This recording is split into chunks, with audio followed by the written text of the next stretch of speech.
playing at the speed of expectation. So I want you to think about the word expectation.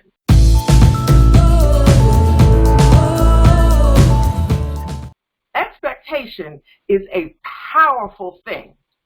Expectation is, there's a quote that says, and I know you've heard it, if you think you can do it, you will. If you think you can't, you won't. If you think you can, you will. If you think you cannot, or you can't, you won't. You may be doing the expecting. Okay, you are the one who may have an expectation of someone else, something that you expect a person to do.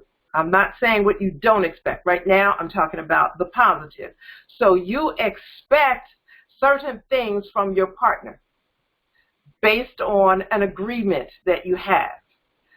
You may have expectations of yourself, which is the most powerful thing that you can have, an expectation of yourself, because that makes you move. That speaks to you. Nobody's expectation of you will do more in terms of moving you forward than your expectation of yourself. People will say, I see so much in you and I have such high expectations of you. I believe in you. All of that's wonderful. Play the music and sing the song. Nothing happens until those expectations for you become yours. Expectation demands attention. Expectation gets reactions from you, from when other people expect of you. Expectation gets reactions from other people when you lay your expectations on them. And I'm not saying that in a negative way. I'm just showing you that expectation has like a certain energy. So you're putting it out there and you're expecting certain things. When a couple gets married, they need to have their expectations laid out before they get to the altar. Therefore, you have those expectations, one of each other or one of the other for the other self. So expectation is a really a profound part of our spiritual attitude when it comes to prayer.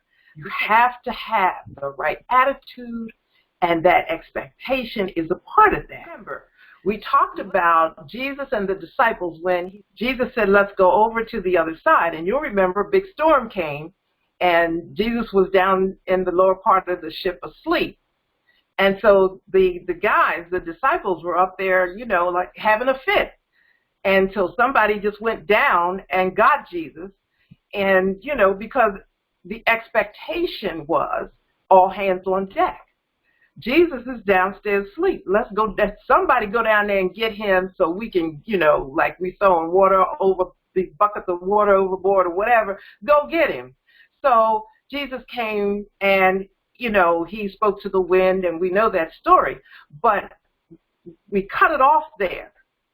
And I'm saying don't cut stories off just because the dramatic part has ended. Jesus turned to the disciples and said, why were you so afraid? What he was saying is, what were you expecting to happen? What did you expect?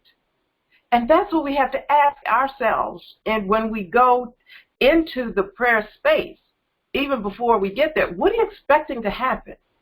Jesus had every right to ask them about their faith, because before they got into the boat, he said, let us go over to the other side. His expectation was that we're going over there. No matter what happens, we're going to go over there.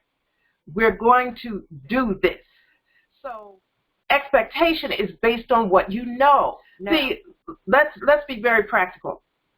If you go to a store, you go during the hours that the store posts. And you have every right to expect the store to be open because they posted the hours. You have every right to expect certain mail delivery between Monday and Saturday because the Postal Service delivers mail Monday through Saturday. Your expectation is based on what you know. You put a stamp on it. it's going where it should go. You ordered it. Amazon told you what day it was coming. You have every right to expect that. So a promise is only as good as the one who makes it.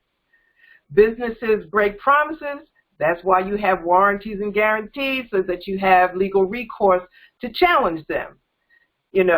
Side note, that's why I don't buy hot stuff, because if it breaks down, if it doesn't work, you have no recourse. The promise is only as good as the hustler who sold it to you. They could be cute, but if the thing is messed up, you don't even have a right to be angry, because you doing it, in a way that is not best for you. You buy hot stuff, that's fine. I'm just saying, you don't get a warranty. You don't get a guarantee. You don't get a receipt. There's no place to return it. So, you do it at your own risk. That's just an aside. But there's an expectation there, too. It's pretty low. So that's a pretty good contrast for us to see. Expectation is based on past performance. So a person's promise only good as their integrity or their character. If they are some kind of bum jerk and they promise you something, you know what to expect. Nothing. Again, in Acts 27, when Paul was in that storm, we called it the Euroclydon, so I know you remember that. Everybody was all just freaked out, and Paul just stood up and said, listen, I talked to the God I serve, and God promised me that there would be no loss of life. There's going to be loss of property, but it's no loss of life. Now, why was that bold? It was bold because Paul was a prisoner, and he was talking to the captain and the guards, those people that he had no right to speak to so boldly. But he spoke boldly because he had spoken to God. He had absolute confidence and sound faith that what God said was right, so he was able to stand up. And, I've always just kind of visualized Paul standing there with his hands in his pockets, and I know it wasn't like that, but I just imagine him being nearly so absolutely cool because he had God to back him up. So it doesn't get any better than that. So you and I have God to back us up. It does not get any better than that. The writer of Hebrews says, let us come boldly unto the throne of grace, that we may obtain mercy, find grace to help us in the time of need. Expectation is wrapped up in there real tight. The attitude that the writer speaks of is boldness. So he's saying, listen, if you come into the throne of grace, if you're coming to God and you're wimpy, shaky, then if you're coming afraid, you need to exit the throne room and get your act together. That's real.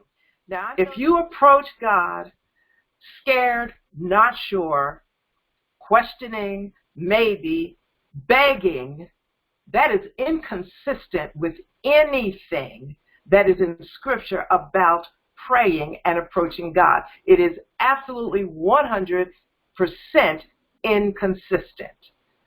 The writer says, come boldly. You can come boldly because of what you know, because of God's past performance, because of God's reputation, because of the testimony that has come through people that you honor, that you trust. So now, in this scripture where it says that come boldly, that's the attitude with which we come. The expectation is that we will find mercy, we will find grace, we will find help. Come boldly is the attitude. The expectation is finding mercy, grace, help in the time of need. And that also reassures us that what we need is going to happen when we need it, at the time of need. So based on what we know about God is how we can set our expectation meter, so to speak, because the answer is right there. If you do your proper homework, if you do your proper preparing yourself for prayer, you go boldly because you've got the answer already. You go knowing that if I already have the answer, Spirit has already given it to me. Sometimes you may come out of the prayer experience thinking, maybe I better tighten this up a little bit, or maybe I better reread this, or maybe I better, do this or that. That's all good. But you went in with the expectation, expecting great things from God. That's what you get. You get what you expect. You get what you expect. You get that in relationships one-on-one with people. You don't expect anything, you don't get anything. Or you may get something you don't want. But you have to know. Expect supernatural things, you will get supernatural things from God. Our expectations are consistent with our assumptions about God. Keep that in mind. You get what you believe, but you only get what you can handle. So if you're looking for something, if you got a little bit, they say a little bit of faith, that's all you're going to get. Okay, stretch it. If your expectations are small and you say, well, I hope I get more. No, you're going to get exactly what you expect. I'm going to close with this example. I love the ocean. I live near the ocean, and I can't wait till this corona mess is over so I can go to the ocean like I normally do a couple of times a week. There's more water out there than you can ever take or consume or whatever. If you get a cup, that's all you're going to get is a cup full. If you take a little bucket, that's all you're going to get is a bucket full. What you take are your expectations. The bigger your container, the larger amount of, or the larger volume of water you can get from this ocean. Think about that example. When it comes to your own life, God is limitless, boundless. God is not short of money, not short of healing, not short of peace. Anything you need, God's got it in humongous abundance.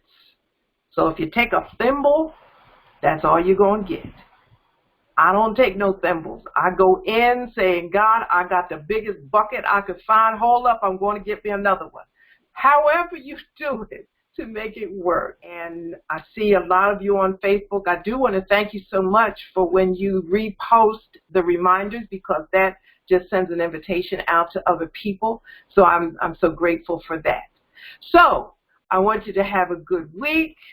I'm so glad that you came by, and I'll see you in the spirit next time.